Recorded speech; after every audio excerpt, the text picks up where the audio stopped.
Magandang araw kaibigan! Tuloy po kayo sa Felicidad's Channel. Sa mga kwento ng buhay at pag-ibig na hinalukay sa natatagong baul ni Felicidad. Pero bago po tayo magpatuloy, huwag niyo pong kalilimutan na i-like ang video, i-subscribe ang channel, at i-click ang notification bell para lagi kayong updated sa mga parating pa na upload.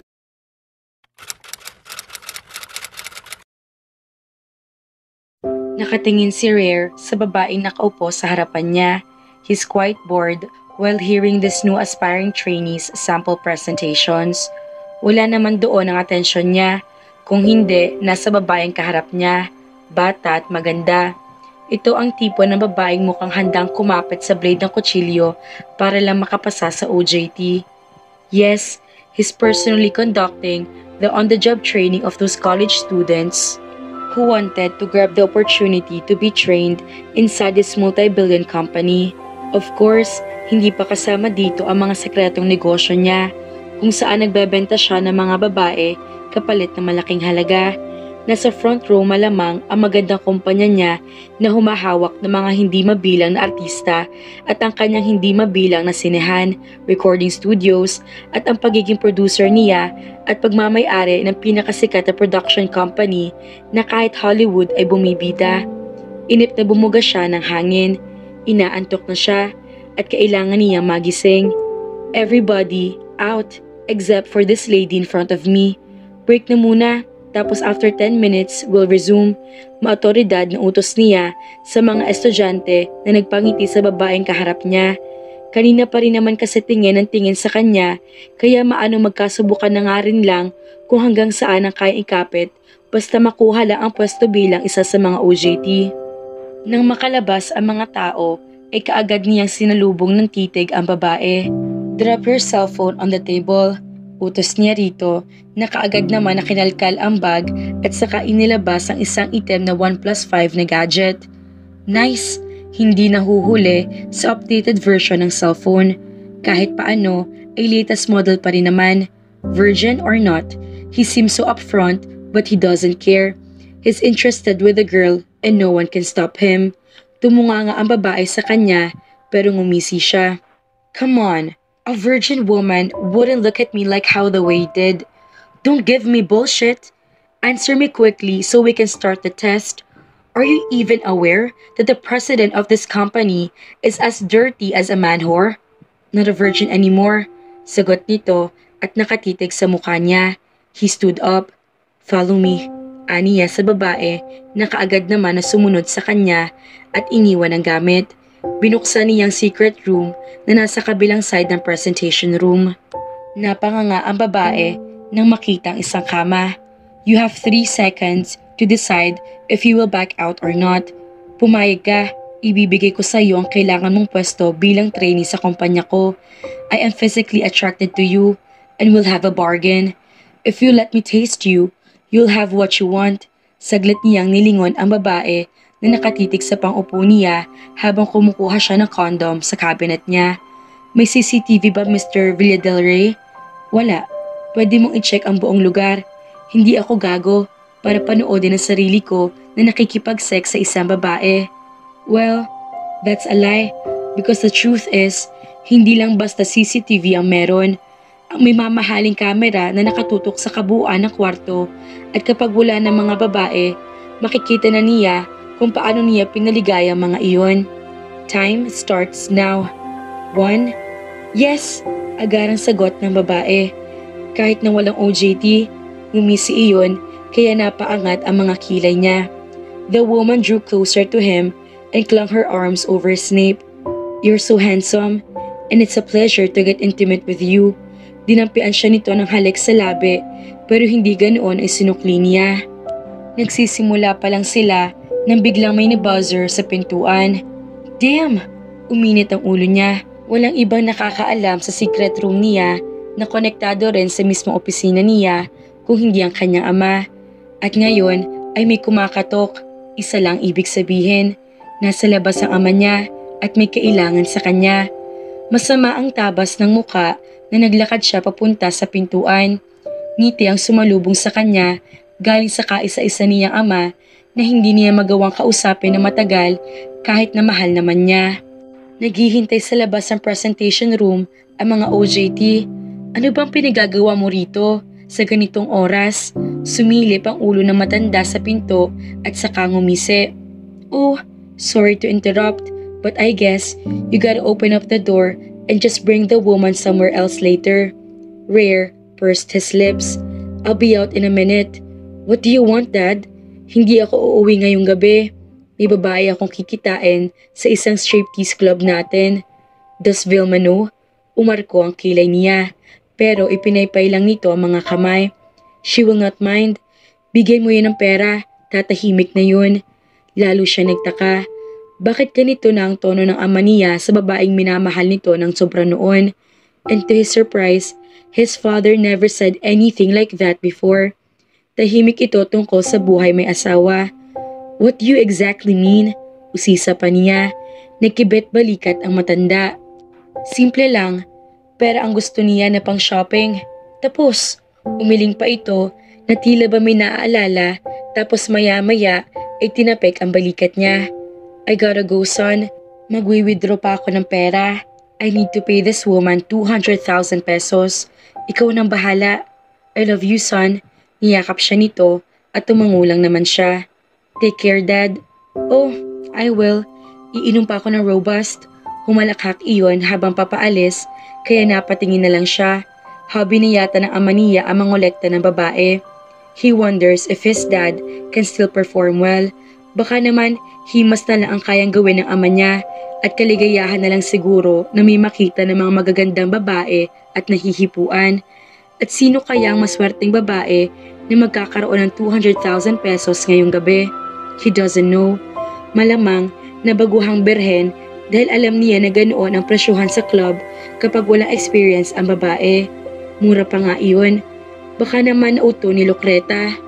And poor woman too. Wala na makakatakas sa mundong iyon. Kung noon, nakakapagpalaya sila ng babae, ngayon ay hindi na.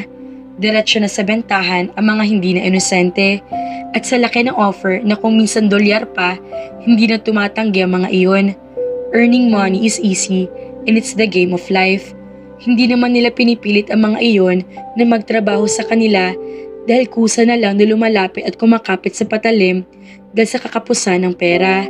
The world is like a big ecosystem for him. Maswerte pa nga ang mga dukha na kahit paano ay may nakukuhang pera sa lupit na mundo na umiiral ay kwarta at yaman. Nagkataon lang na sila ang may-ari ng mga striptease clubs pero wala naman silang dapat ay kakonsensya. Nang wala ng konsentrasyon niya sa iniisip na pagpapalipas ng oras sa babaeng estudyante. Siguro nga, iuuwi na lang niya sa kondo niya na hindi na mabilang kung ilang babae na punta roon. Get out, I'll see you later. Tila, baliwalang utos niya sa babae na para masama pang loob pero hindi niya pinansin. Dinukot niya ang cellphone sa bulsa at tinawagan ang pinagkakatiwalaang tauhan. Kailangan niyang pasundan ng ama niya. Parati niya iyong ginagawa dahil nga matanda na ang lalaki. Sunod-sunod na ang hilab ng tiyan ng nanay mo. Nasaan ka na ba, Shania? Hinahanap ka at hindi na ito tumitigas sa pagpalaho ng iyak. Sasapakin ko ng nanay mo kapag hindi ako nakapagpigil. Bilis na, umuwi ka na. Chang, napangiti si Shania sa kabila ng pagtulo ng luha niya matapos na basahin ang text message. Opo, Chang. Basta, isigin niyo na si nanay at tanungin niyo na rin kung magkano aabuti ng pagpapagamot. Ako nang bahala. May pera na ako. Uuwi na ako bukas. Iyon ang reply niya. Saka siya tumingin sa salamin. Nagtagumpay siya. At ngayon ay nakikita niya ang sarili na nakabrat panty lang. Gandang-ganda sa kanya si Lucreta na natagpuan niya kahapon sa bahay di kalayuan sa Clark Air Base kung saan naroon din ang isang executive striptease club na nang pumasok siya kahapon ay hilera ng mga babae na kapanti lang ang mga suot. Ang babata ng mga iyon at ang gaganda. Nasa ibaba ng stage ang mga lalaki na karamihan ay may lahi at berte ang mga mata. Tinanggap kaagad siya ni Lucreta at may tinawagan iyon sa cellphone. Kinuhaan siya ng litrato at kinontrata niya na 200,000 ang gusto niyang kabayaran. Maisang oras ang lumipas ay nakatanggap siya ng balita na may nakabili na sa kanya at payag na sa 200,000 piso na bayad sa isang gabi lang. Isang katok sa pintuan ang nagpapahid sa kanya ng luha bago siya lumingon. "Akin ang cellphone, iiwan mo sa akin yan," anang bakla sa kanya. "Sumunod ka sa akin at maiuutos daw sa'yo si Mama El." Tumango siya at ibinalot ang sarili sa isang roba. Sumunod siya sa bakla at papalabas sila ng club. Doon sila napunta sa may gilid ng bahay ng Mama El at may isang itim na kotse roon na nakaparada. "Bakit, Mama El?" tanong niya sa babaeng naninigarilyo habang nagbibilang ng pera. Sa ibabaw ng hood ng sasakyan ay may bag na itim. Leather iyon sa tingin niya at mukhang puno ng laman. "Dalahin mo ito sa room 606 at may kakatok doon na tao, anak na makakasama mo. Ibibigay mo ito roon at huwag na huwag mong bubuksan ha. Sa matanda ito at sa iyo inihabilin dahil may pagkaulyanin na. Mahigpit na bilin ng babae." "Ulyanin? Eh di ba nakakahiya? Alam ng anak ang gagawin ng ama niya sa akin?" Sagot naman niya. "Hindi, wala naman iyong pakialam. Basta, ibigay mo ito ha." Tumango siya at tinanggap ang bag. "Sige na, isalang mo na yan at nariyan na sa Senyor Edgardo." "Senyor Edgardo? Matanda nga, matanda nang bumili sa kanya at ulyanin pa. Diyos ko." Yakap ang bag ay naglakad sila ulit ng bakla pabalik sa club. Puno pa rin ng kaba ang dibdib niya pero ito na ang pinakahihintay niya. Bukas ay may pambayad na sila sa ospital at maipapagamot na niya ang ina at baka may panggatas pa ang baby bunso niya. Hindi na niya iniindang kahihiyan. Basta ang mahalaga ay mailigtas niya ang mga mahal niya. Saka na lang niya pagsisisihan kapag nakakonsensya na siya. Kinuha ng bakla ang bag at ang cellphone niya na makapasok sila sa dressing room. "Bukas mo na makukuha ang cellphone mo. May password naman yata ito," anito sa kanya habang hinuhubad ang roba niya. Meron, napalunok na siya hanggang sa hawakan siya nito sa siko at hinila siya sa may maliit na pintuan papalabas ng stage. "Nag-iisa sa unahan sa harap ng stage ang lalaki magbabayad sa'yo," bulong ng bakla sa kanya, kaya tumango ulit siya. Ang hindi niya napaghandaan ay naitulak siya nito papalabas ng stage at tumambad sa mga mata niya ang tila, mapupulang ilaw at mga lalaki ang lalaki ng ngisi habang nakatingin sa mga babaeng halos subad sa entablado. Tumulo ang luha niya pero pasimple niyang pinahid. Tinumbok kaagad ng mga mata niya ang sinasabing lalaki na nakabilis sa kanya at nasa pinakaunahan nga iyon at nakangiti sa kanya. "The star of the night, sold for 200,000 pesos, Miss S." Umere ang boses ng bakla sa lahat ng speakers at natutok sa kanyang spotlight kaya nagpalakpakan ng mga lalaki. Gusto ni Shania na panawan ng ulirat pero anong karapatan niya? Iyon ang pinili niya kaya dapat tatanggapin niya ang nabukal sa kalooban. Tumingin ulit siya sa mukha ng matandang lalaki na puting-puti ang buhok at magandang kulay ng balat. Parang hindi naman pagnanasa ang mga nasa mata ng matanda, kung hindi awa, kaya mas lalo siyang nahabag sa sarili. Humawak iyon sa dibdib at parang lumunok ng laway pero agad din na ibinalik sa kanyang atensyon. Parang lolo na niyang matanda kung tutuusin, pero walang lolo-lolo sa taong gustong umiskor. Baka guni-guni lang niya ang nakikitang awa sa mga mata na matanda. Narinig niya na ito ang may-ari ng club at sana lang ay ambunan naman lang siya ng kaunting kabaitan. Sana kahit nababinili na siya nito. Sana naman ay huwag siyang hambalusin ng latigo katulad sa mga napapanood niyang pelikula sa TV habang pinagsasawaan ang mga biniling babae sa mga mayayaman na mahilig na tumikim ng mga iba't ibang laman ng babae. Ilang na ilang sa Shania nang pumasok sila sa isang limousine kasama ang matandang lalaki na gwapong-gwapo pala sa malapitan kahit ang tanda-tanda na. Hindi yata ito tipikal na taong maedad na ang may matandang kabayo. Mabango ito at mukhang mabait. Sumiksik siya sa pinakagilid ng sasakyan at itinabingi ang mukha para itago. "Don't be afraid, I am harmless," anang matanda sa tabi niya ng makaupo. Naramdaman niyang umuusad ng sasakyan kaya pumikit siya. "Anong pangalan mo ulit, anak?"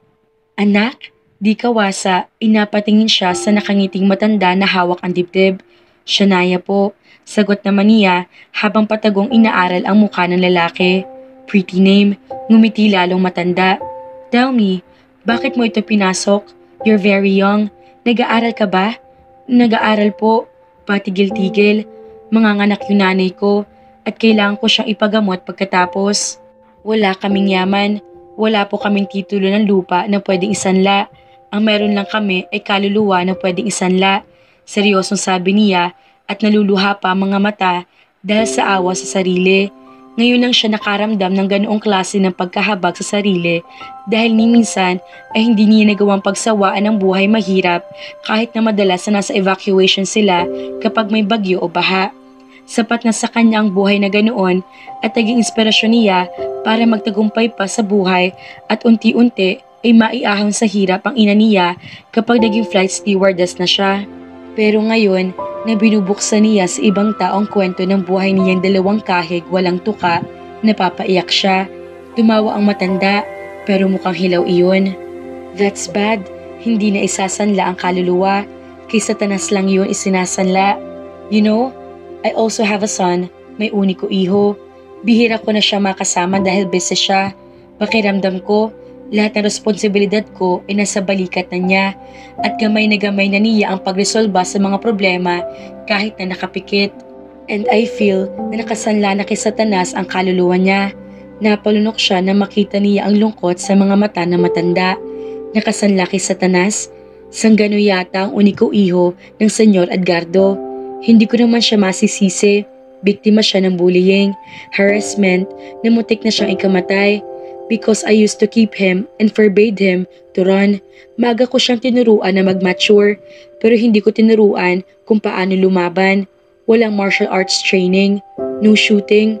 Ayaw ko kasi na masusugatan siya, pero nang mabawi niya ang buhay sa kamuntik na kamatayan, he became so ruthless and powerful and taught himself how to fight. Now, a martial arts expert and shooter, tumingin ito sa kanya. He's so dark. At madalang na kami mag-usap.